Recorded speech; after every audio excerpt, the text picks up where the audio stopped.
Right. அடுத்தது இப்போ நம்ம தியரி பாட்டெல்லாம் முடிஞ்சு நம்ம கேள்விகளை பார்ப்போம். டியூட்டில் ஒரு 5 கேள்வி போட்டிருக்கேன். 5 கேள்வியும் பார்த்தோம்னு சொன்னால் இந்த யூனிட் பண்ணலாம் ஃபுல்லாக வந்து முடிக்கலாம் நாங்கள். ரைட். கேள்வியை பாருங்கள். உங்களோட பேப்பரில் வர கேள்விகள் வந்து அநேகமாக லேசான கேள்வியாக தான் இருக்கும். பிரிச்சா தசத்தில் வர மாதிரி கேள்வியெல்லாம் வராது. சரியா? அநேகமாக கடும் லேசான கேள்வியெல்லாம் வரும். பார்ட் 1 பார்ட் 2 கேள்வி. ரைட். கேள்வியை பாருங்கள். 17ஆம் பக்கம் முதலாவது கேள்வி. சரண்யா பிஎல்சியின் நிதி கூற்றுக்களிலிருந்து பின்வரும் தகவல்கள் பிரித்தெடுக்கப்பட்டுள்ளன. ஸோ 31/3/2025 முடிவடைந்த வருடத்திற்காக எல்லாம் ரூபாய் ஆயிரங்களில் தரப்பட்டிருக்கி.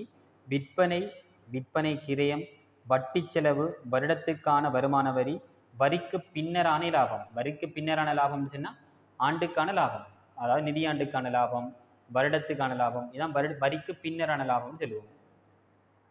அதோட 31/3/2025 உள்ளபடியான ஆதனம் பொறி மற்றும் உபகரணம், இருப்பு, வியாபார வருமதி, காசும் காசுக்கு சமனானவையும், சாதாரண பங்கு மூலதனம், நிறுத்தி வைத்த வருவாய், 12% தொகுதி கடன், நடைமுறை பொறுப்புகள் எல்லாம் தரப்பட்டிருக்கு. மேலதிக தகவல் 1/4/2024 உள்ளவாறான இருப்பு 250 ஆகும். ஸோ ஆரம்ப இருப்பு 250. 1/4/2024 உள்ளவாறான வியாபார வருமதி 300 ஆகும். ஸோ ஆரம்பத்தில் உள்ள வியாபார வருமதி 300.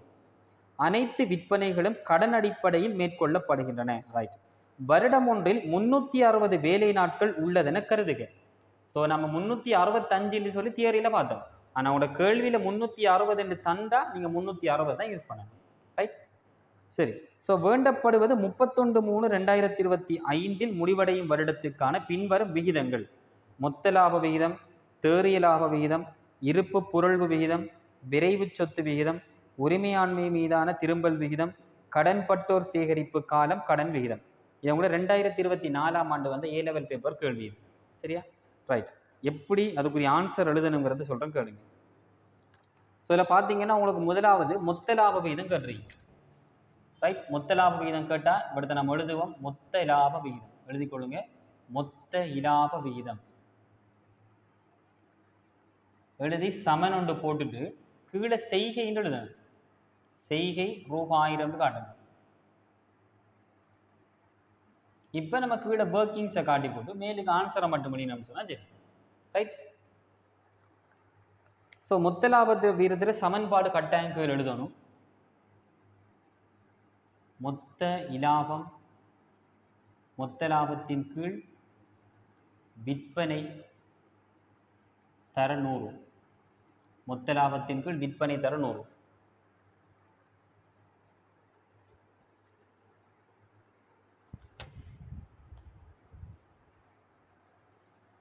ரைட்.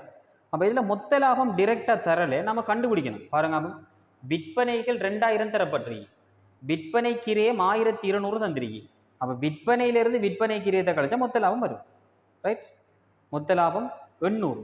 விற்பனையிலிருந்து விற்பனை கிரயத்தை கழிச்சா மொத்த லாபம் வரும் 800. ஸோ சமன் 800. இதை கட்டாயம் கணிப்பிட்டு காட்டணும். கீழ் விற்பனை 2000 தர 100. ஸோ உங்களுக்கு ஆன்சர் வரும். அப்போ 800 தர 100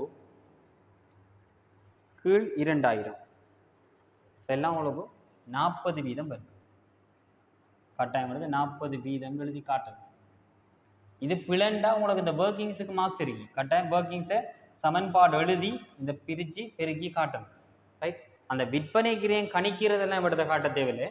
நீங்கள் மெயினான கால்குலேஷனை மட்டும் காட்டினீங்கன்னு சொன்னால் போதும்.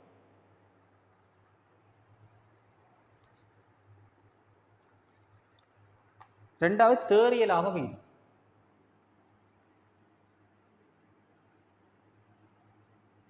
தேறிய லாப விகிதம்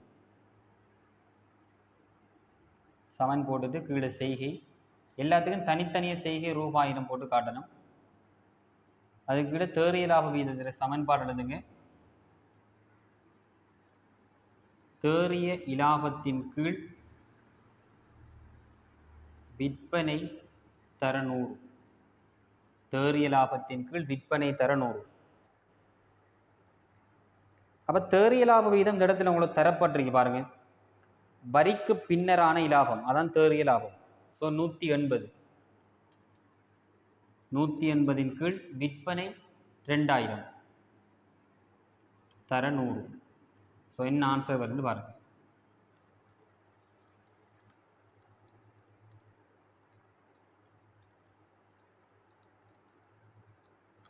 ஸோ ஆன்சர் 9 வீதம் வருது. ஸோ கட்டாயம் எடுத்து எழுதி காட்டணும் 9 வீதம்.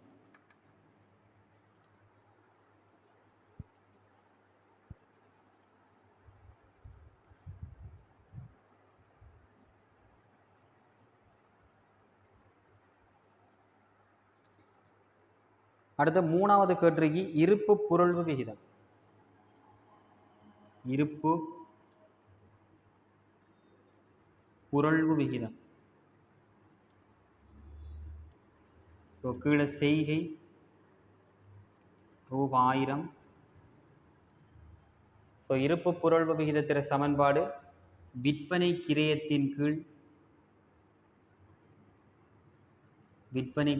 கீழ் சராசரி இருப்பு. அப்போ விற்பனை கிரயம் நம்ம ஏற்கனவே ஒரு இடத்துல கண்டுபிடிச்சிருக்கோம். ரைட். ஸோ நோ விற்பனை கிரயம் உங்களுக்கு தந்திருக்கு கேள்வியில் 1200. ஸோ 1200 விற்பனை கிரயம் கீழ் சராசரி இருப்பு. அப்போ ஆரம்ப இருப்பையும் இறுதி இருப்பையும் கூட்டி 2ஆக பிரிக்கணும். அப்போட மேலதிக தகவலில் தரப்பட்டிருக்கு ஆரம்ப இருப்பு 250, இறுதி இருப்பை மேலே பாருங்க 150. ஸோ 250 150 கூட்டி 2ஆக பிரித்தா 200 வரும் சராசரி இருப்பு 200. அப்போ 1200 200 பிரிச்சிங்கன்னு சொன்னால் 6 அப்போ எடுத்த கட்டாயம் 6 தடவைன்னு எழுதி காட்டணும். 6 தடவை.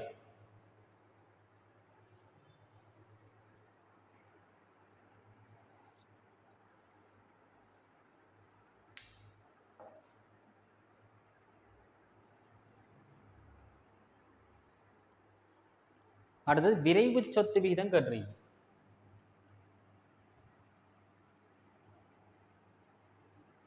விரைவு சொத்து விகிதம் சமன் கீழே செய்கை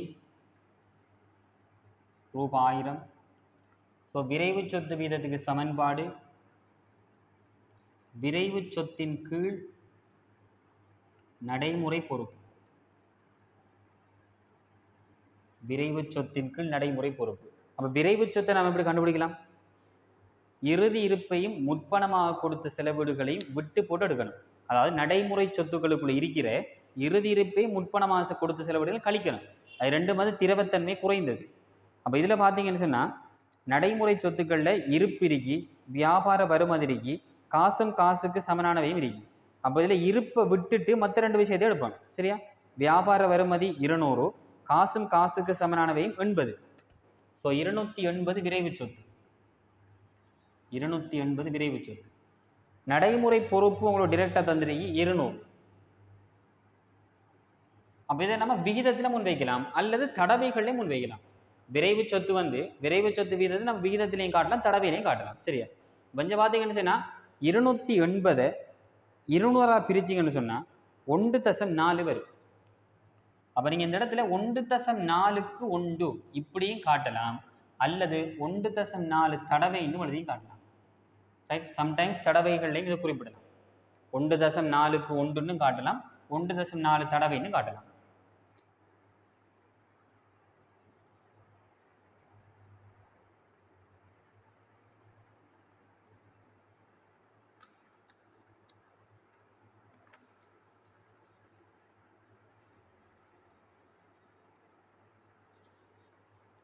ரைட். அடுத்தது உரிமையாண்மை மீதான திரும்பல் விகிதம்.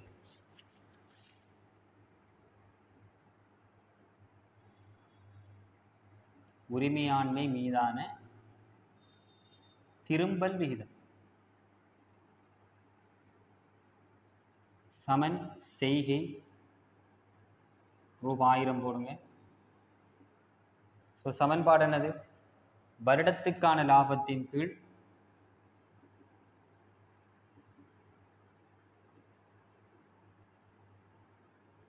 உரிமையாண்மை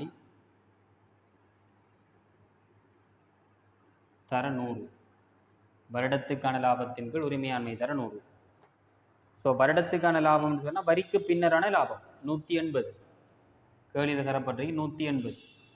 180 கீழ் உரிமையாண்மை. அப்போ உரிமையாண்மை என்று சொல்ல போனால் நம்மளோட உரிமையாண்மை மாற்ற கூற்றுல வரவிடையங்கள் உரிமை மூலதனம். பார்த்தீங்கன்னா சாதாரண பங்கு மூலதனம் 300, நிறுத்தி வைத்த வருவாய் 200. ஸோ மொத்தம் 500 உரிமையாண்மை. ரெண்டு தான் இருக்குது. இல்லை பொது ஒதுக்கமோ முழு மதிப்பீட்டு ஒதுக்கமோ இல்லை. தர 100. ஸோ எத்தனை வீதம் பெற பாருங்க. 180 தர 100 கீழ் 500. ஸோ 36 வீதம் வரும். கட்டாயம் 36 வீதத்தை மேலுக்கு எழுதி காட்டணும்.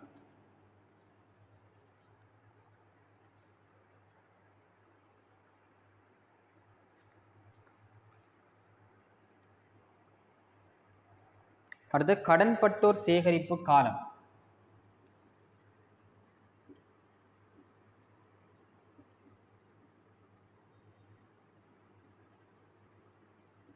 கடன்பட்டோர் சேகரிப்பு காலம் கீழே செய்கை ரூ.1000 போடுங்க.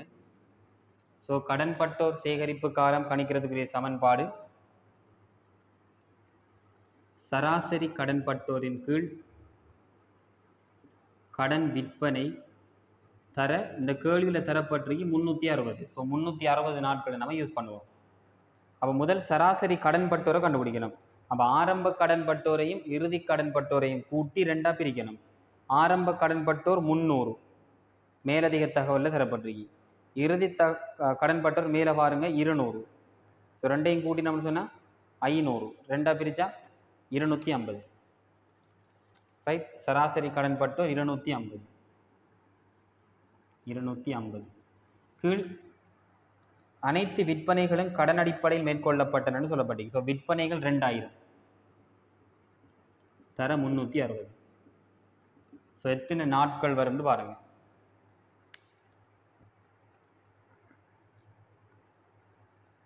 45 நாட்கள் வரும். ஸோ கட்டாயம் அடுத்து 45 நாட்கள்னு எழுதணும். 45 நாட்கள்.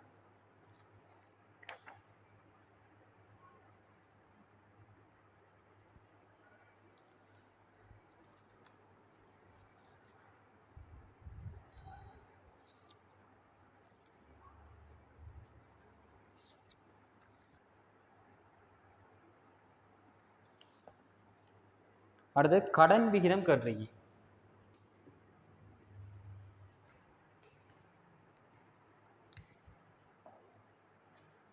கடன் விகிதம்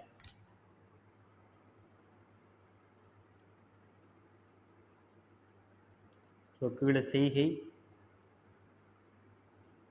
அப்போ கடன் விகிதத்துக்குரிய சமன்பாடு நீண்ட கால கடனின் கீழ் மொத்த மூலதனம் தர 100.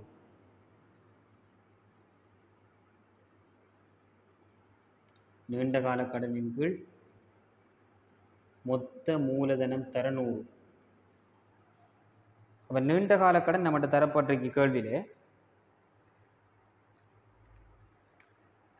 தொகுதி கடன் 250. தொகுதி கடன் 250. தொகுதி கடன் 250 கீழ் மொத்த மூலதனம்ங்கிறது உரிமை மூலதனம் கடன் மூலதனம் ரெண்டையும் கூடினா வரது.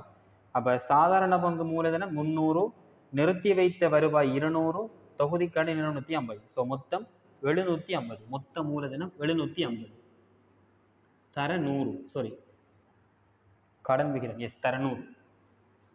ஸோ எத்தனை வீதம் வருது பாருங்க. 250 தர 100 கீழ் 750. ஸோ 33.33 வீதம் வரும். 33.33 வீதம் பெர்சன்டேஜ்.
ரைட்.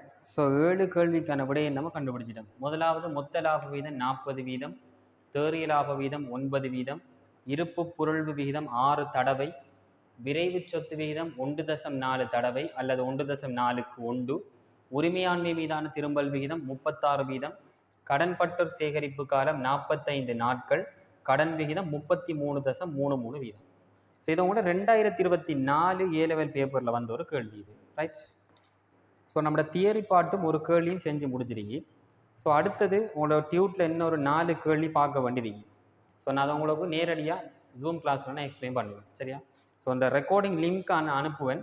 கட்டாயம் எல்லாரும் ரெக்கார்டிங் லிங்கை பார்த்துக்கொள்ளுங்க. ஸோ அதுக்கப்புறம் பேலன்ஸாக இருக்கிற கேள்வியை நான் நம்மளோட ஜூம் கிளாஸில் நம்ம வளமையான டைம் படி பார்க்கலாம். ஸோ இதோட நம்ம அந்த ரெக்கார்டிங் கிளாஸை முடிச்சு கொள்ளலாம். தேங்க்யூ. அஸ்ஸலாமு அலைக்கும்.